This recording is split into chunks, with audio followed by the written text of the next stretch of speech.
Welcome to Bird Control Group, the podcast on bird behaviors.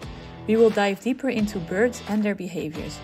Although birds are beautiful and sometimes breathtaking, they can be a real nuisance in a variety of cases, sometimes even a danger. We will try to figure out how we can control our environment and coexist with birds without harming them, and maybe, along the way, we will even manage to protect our winged friends.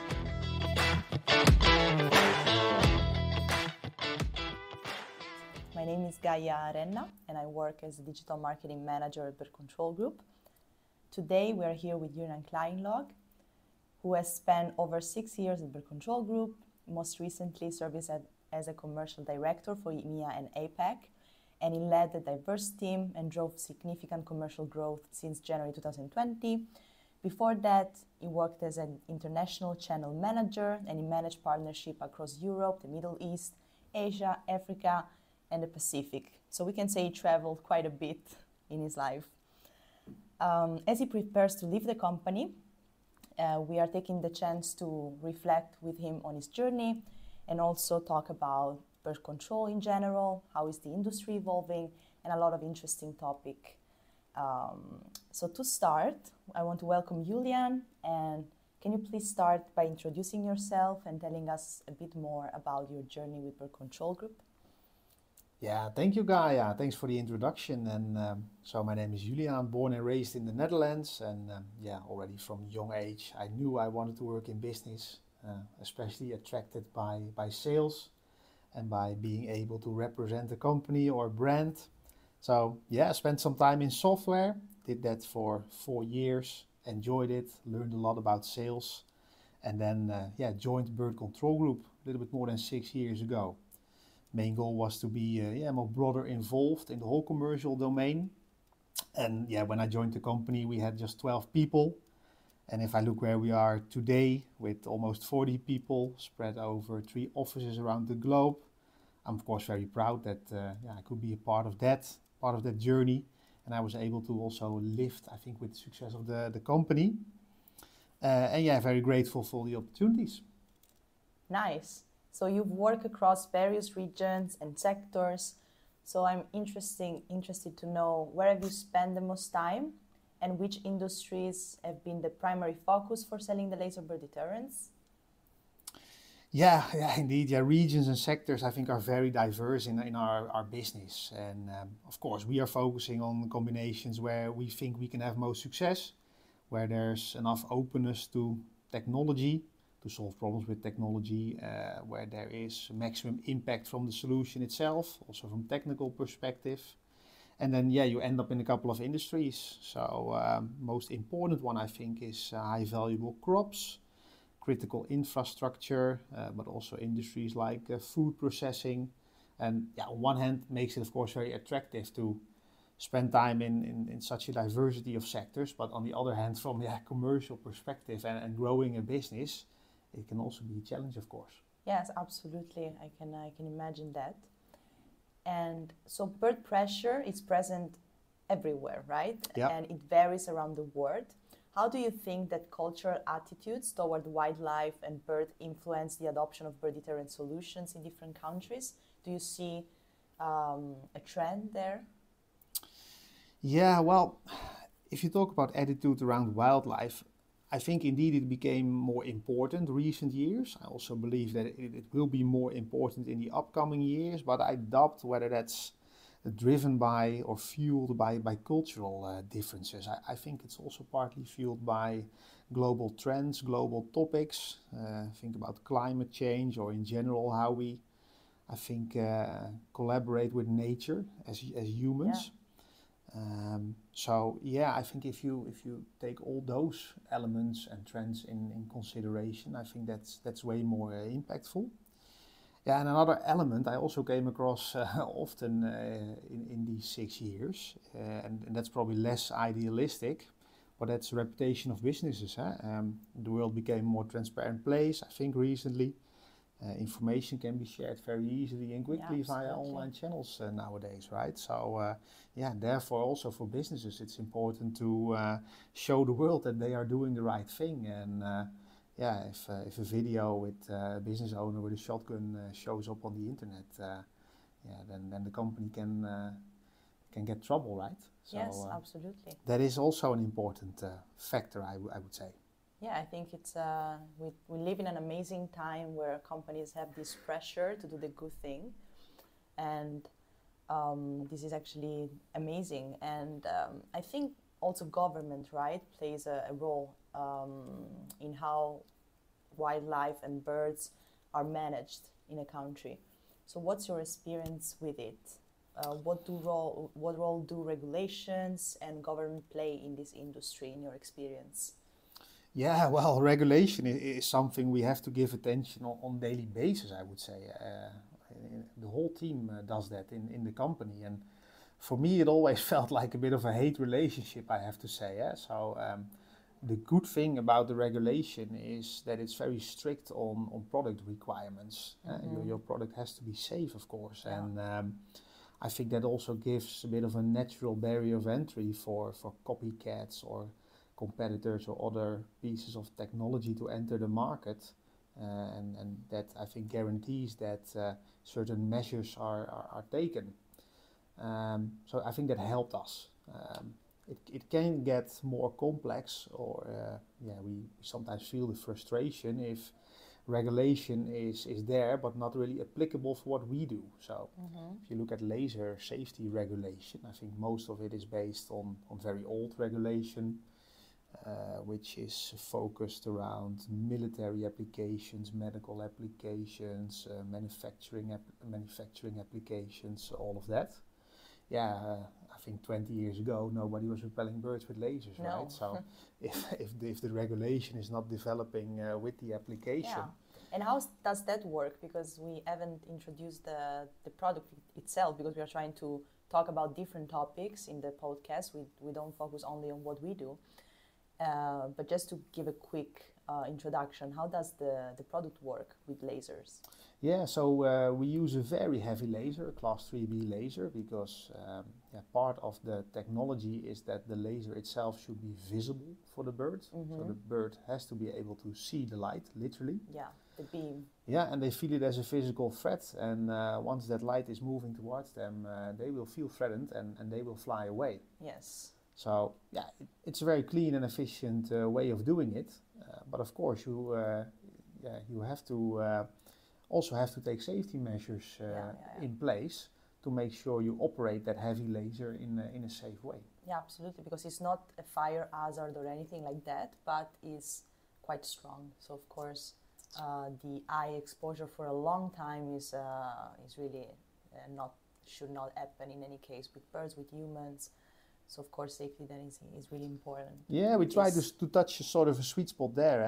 Like if you use a laser which is less heavy, then especially during daylight, the laser will not be visible for the bird, so then it's not going to work out. If you use a more heavy laser, well, you are different laser class, different regulation, and it's, I would say, almost impossible to implement.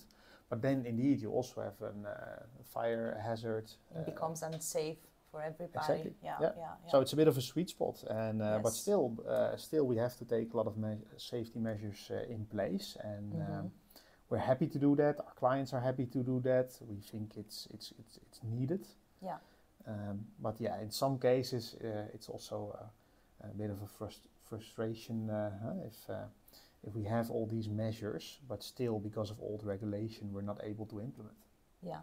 Yes, in some countries, for example, that's the case. Yeah, indeed, and I think in the past we spent a lot of time and money to overcome that, even with lawyers, talking to authorities, and we had some examples where we were successful, but we also have some examples where it was a very long process without any results, and luckily in I would say 95% of the countries we are able to implement, we can do business. Yeah.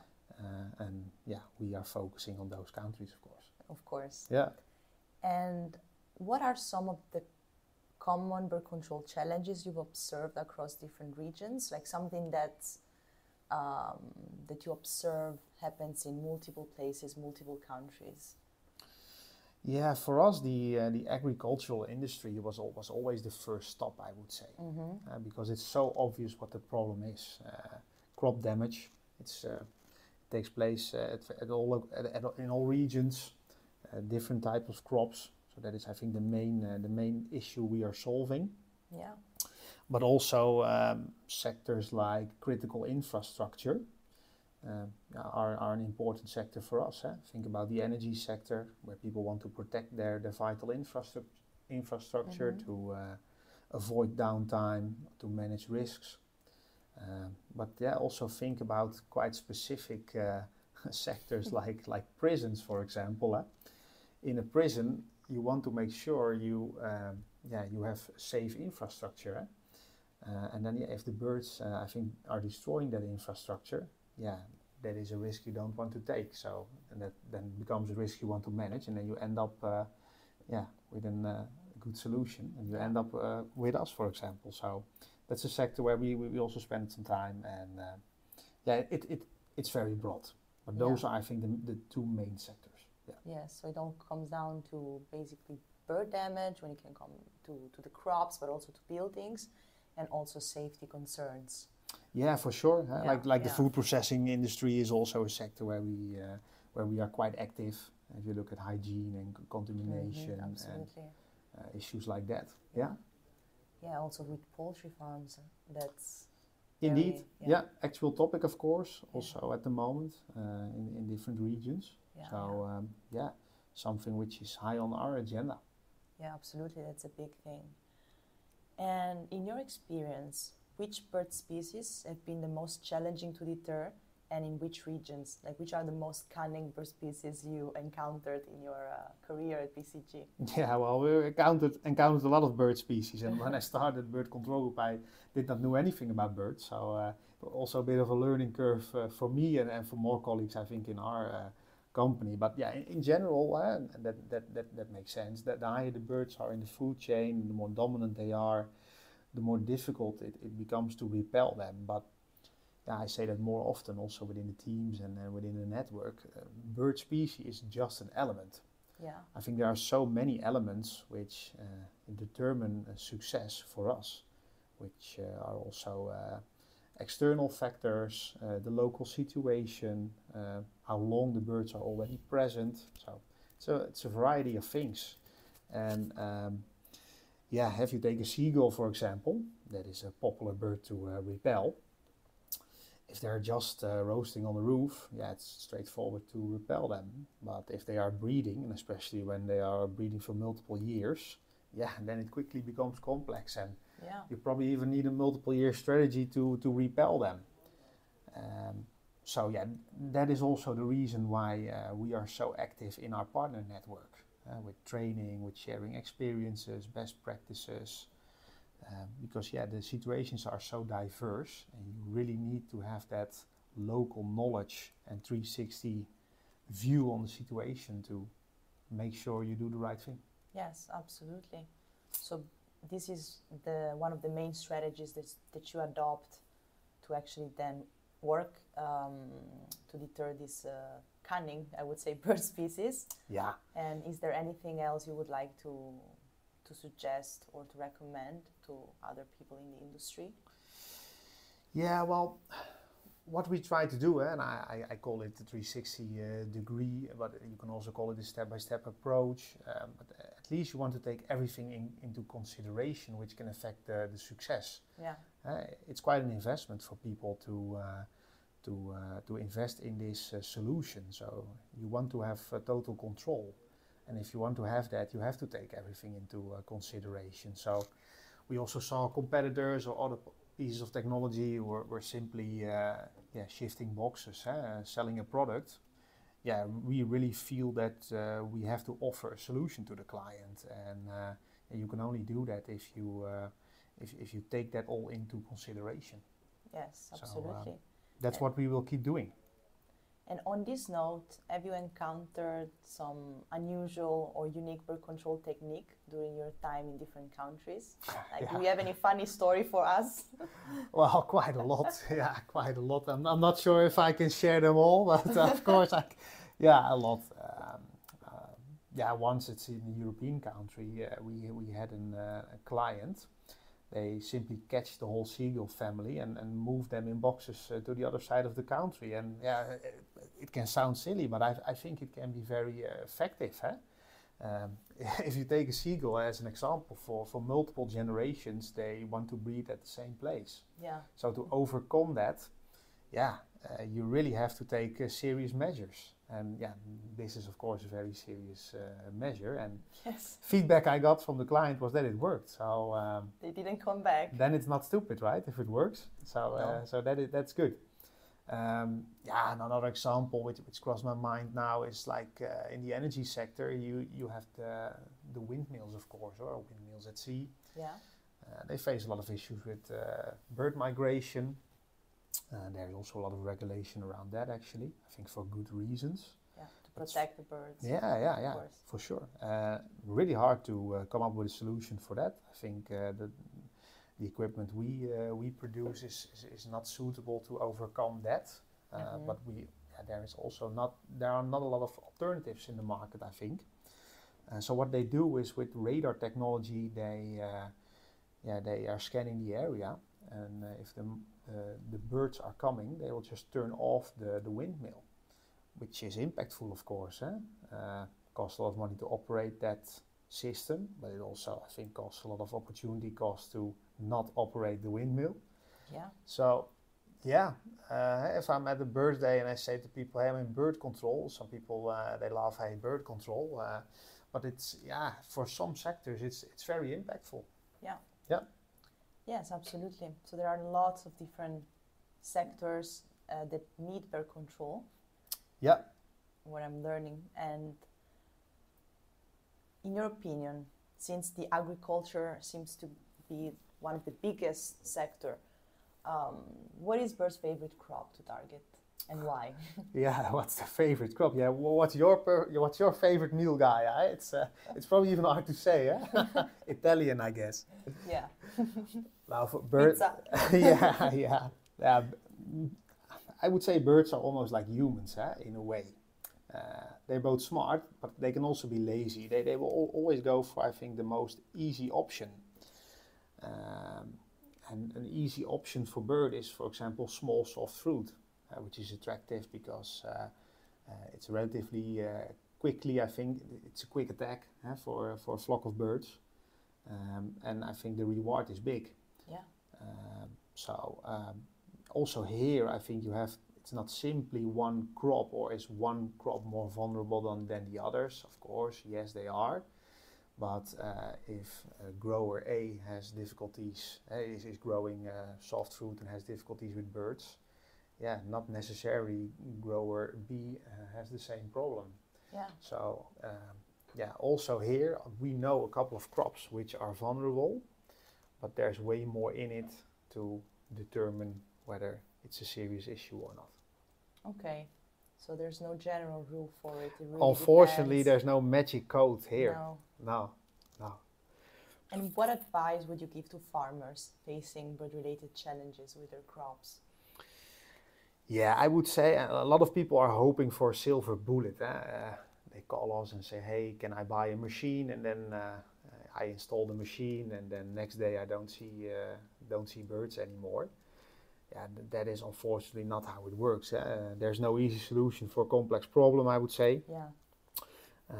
My advice would be to first start with quantify what you lose. You can determine your return on investment if you do that the right way. So let's say you lose $100,000 per year on bird damage, and the solution costs you $50,000, and you have 70% reduction. You know you earn it back in 1 year, and it sounds a bit extreme, but it's not even uncommon that we see that in the market, that people can earn back an investment very quickly, but they simply are not aware of the fact that they lose so much.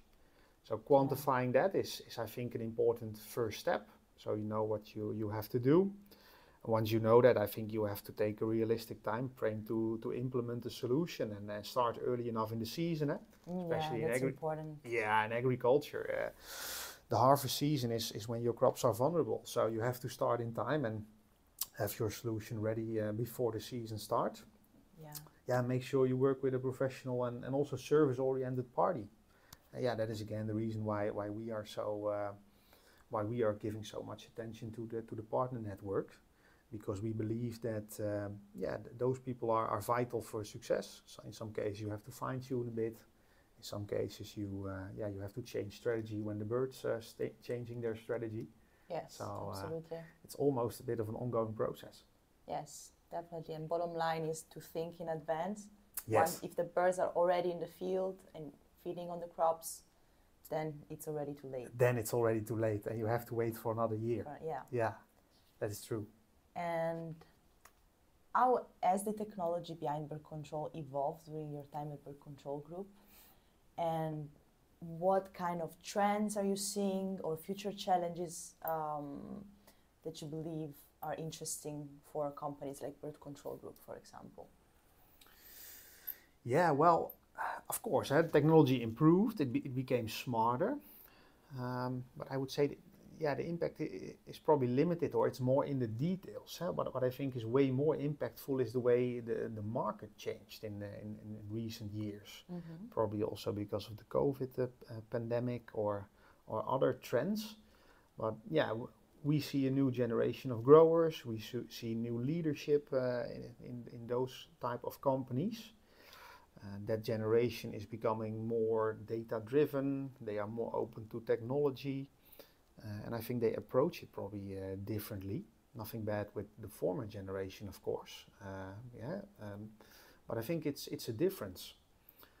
So and then if you look at trends, so many trends and new technologies. I think nowadays, I love technology, so try to keep following everything. But as a company, you also have to be careful. I think you can spend a fortune on adding it all to your equipment. But that can also make it unnecessarily complex and expensive. As Bird Control Group, we last years we were still investing a lot and heavily in the durability of the system, durability in heavy conditions, and I think that's a very quick improve on the return on investment for the client. Connectivity is a very important element where we also invest in. Can make it more user-friendly and more remote controllable for the clients. So technology is nice, but you always have to have the client, I think, in the back of your head. Definitely. When you make considerations. Think about what they need, what they don't need. Absolutely. So, a lot of people ask me about AI or drones, AI bird detection. All sounds very sexy, of course, and would probably increase the price significantly if we implement it without improving effectiveness. So, we're rather good at repelling birds. Then we also don't have to detect them, I would say. Yeah, absolutely. I think it's a great approach, not to make it unnecessarily complex and make the price higher for customers, and they cannot afford it anymore. So I think that's indeed a great approach. So Juliaan, after 6.5 years, you will be leaving the company on October 1st to finally jump on an entrepreneurship journey and run your own company. So that's very exciting, and I want to wish you the best of luck with your future project from myself, but also from the company. And I have a final question for you, which is a bit emotional. This is the time of the podcast where we cry. So looking back, what is your favorite memory or most rewarding experience from your time at Bird Control Group? Yeah, well, you saved the most difficult question as last question, I think. Yes. So many memories, but I remember a situation where we were talking to a client and they were losing a lot of money because of birds, of course. Business-wise, it was a frustration. But it also became a frustration on personal level. Those people were literally losing the joy of running their company. And if you then successfully implement solution for them, and it brings back the joy for those people. They love to go out to their farm again and spend time. You can also do that in an animal-friendly way. where you don't harm the birds. Absolutely. Yeah, then end of the day, it feels like you made the world a little bit better. So those were always the moments I really enjoyed. And of course, being part of this company with ski trips and drinks and all of that, and the personal relationships with the people. Yeah, that is also, of course, a memory which will last. Absolutely. Yeah. Well, thank you very much for taking the time to talk to me today, Juliaan. This is a really nice memory for us, for you to have. And thank you to all listeners for getting to the end of the podcast. Thanks, Gaia, and good luck with the podcast. Thank you. See you next time. Bye-bye. Bye-bye.